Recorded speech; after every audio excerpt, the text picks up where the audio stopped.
obviously just disappointed in the performance, and we got to take ownership as a coaching staff first, right, and as the head coach first, and that our guys weren't prepared for whatever reason. We got to take a deep dive and figure out what it was.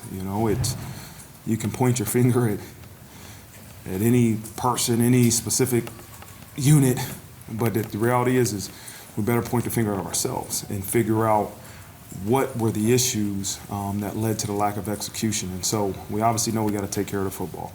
You can't turn the ball over 5 times and expect to win. But I know everybody's going to point the finger at Sam. You better point the finger at us, at me. We got to protect him. We got to do a better job protecting our quarterback and putting him in situations to have a higher percentage for success. And so, a lot of self-reflection. We're going to have to do a deep dive into exactly where the shortcomings happened at, and we got to get this thing figured out, and we got to turn it around because we got USC coming in next weekend. So we don't have a lot of time to feel sorry for ourselves. We better get back to work and start preparing for this next upcoming game. So with that, I'll open up for questions. Tim? Yeah, Coach, went into the decision to rotate the guards and center in the first quarter and into the second quarter? Yeah, we had made that decision throughout the week.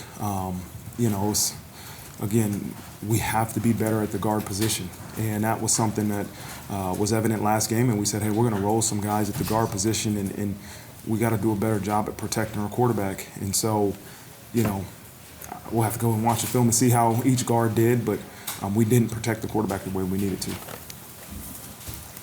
Other questions? Yes. Coach, you were averaging well over 150 yards rushing, and you just never really could seem to get the running game going. And then when you did get a passing game, they really put the pressure on Sam. Yeah, correct.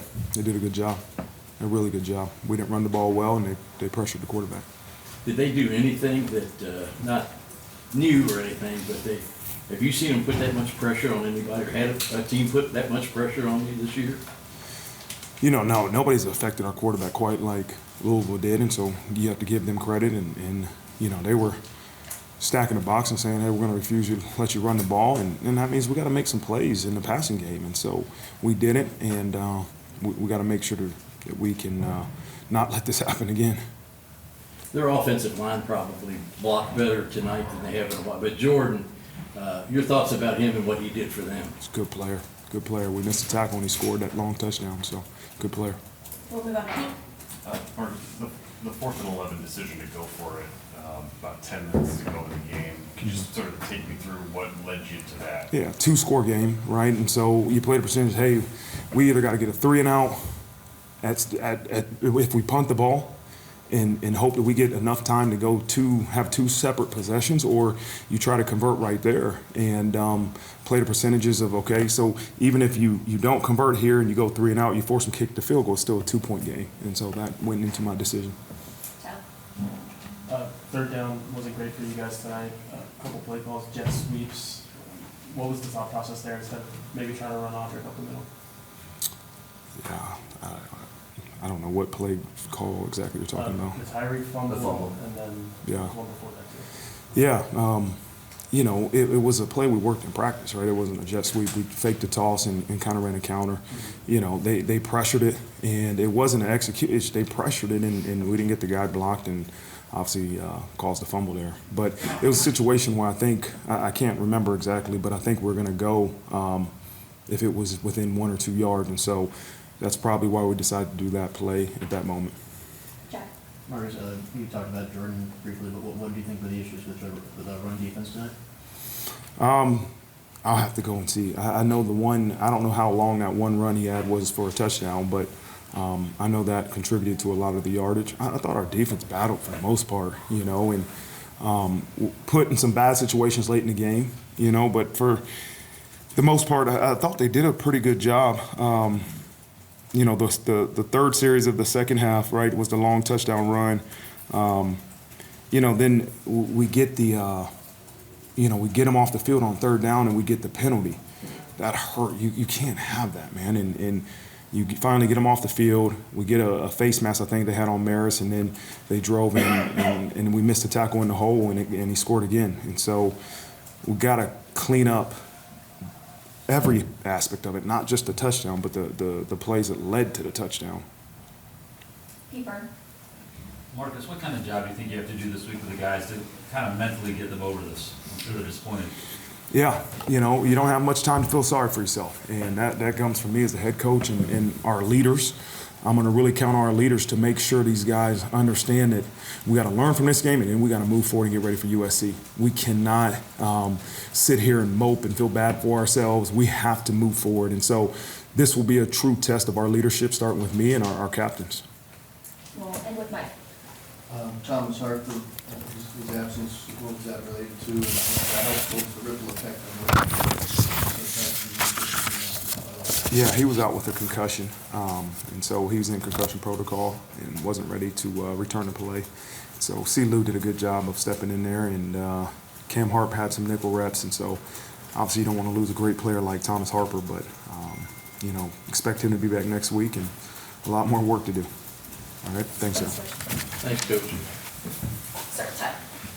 Joe, there was some offensive line shuffling around you in the first half. I was curious, what's that like for you as someone, you know you're going to be out there, but you don't know who's going to be next to you? And was that part of the game plan going in? You knew that you guys were going to be doing that? Yeah, we did know that going in that we were going to do some adjustments in there. You know, did a couple series here and there. We were going to change it up. So knew going in. We had practices all week. We prepared for it. We got work with everybody who we were going to play next to, so we were prepared going into it. On the left.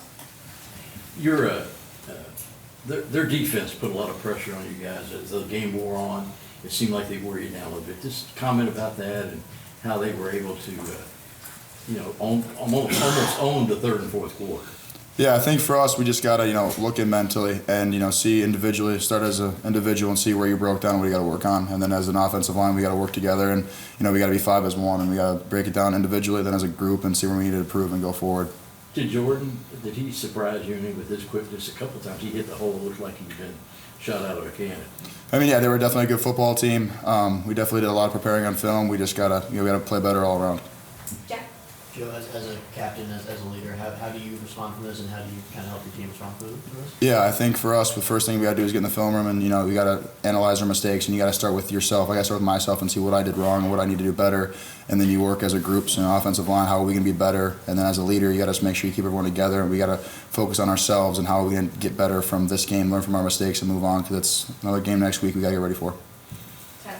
Joe, ignoring maybe some miscommunication issues with the offensive line, do you feel like they were physically dominant against you guys tonight? I think we just kind of. I don't think they were physically more dominant than us. I think we just kind of got on our heels a little bit with our confidence level. I think we got to continue to be confident through our looks and trusting ourselves and trusting our abilities. Pete Byrne. Joe, what were they doing up front that was creating difficulty for you guys? Yeah, I mean they're a pressure team, high pressure team. Did a lot of movement inside, and we just got to continue to work together and watch film, pick it up in practice, and move forward. And we just weren't at our best today. Pete Sampson.